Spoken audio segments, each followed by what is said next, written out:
Sì, grazie, innanzitutto buongiorno a tutti, benvenuti nel nostro stand. Ecco, è già da qualche anno che il Consiglio regionale persegue la via dell'informazione e del collegamento diretto con i cittadini, con i vari progetti.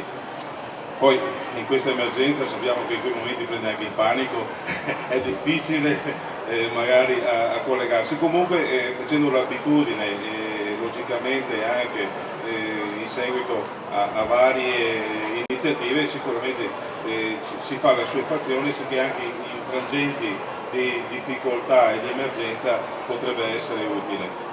Da parte del Consiglio, come dicevo, già da qualche anno che portiamo avanti questi progetti, vogliamo che i cittadini interagiscano sempre di più con quello che è l'amministrazione pubblica, nel caso nostro il Consiglio regionale, perché molte volte i cittadini si sentono lontani e noi ci sentiamo magari sotto una campana di vetro altrettanto distanti.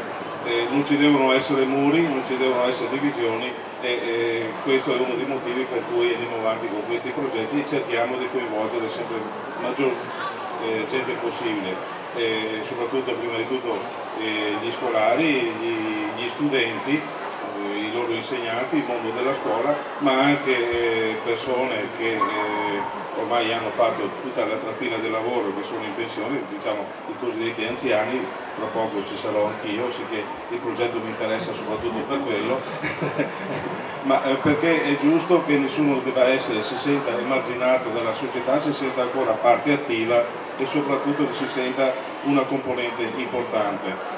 Per questo è necessario che i giovani si sentano in un certo qual modo gli accompagnatori delle persone più anziane e gli anziani le guide dei giovani, e dobbiamo mettere insieme gli uni e gli altri.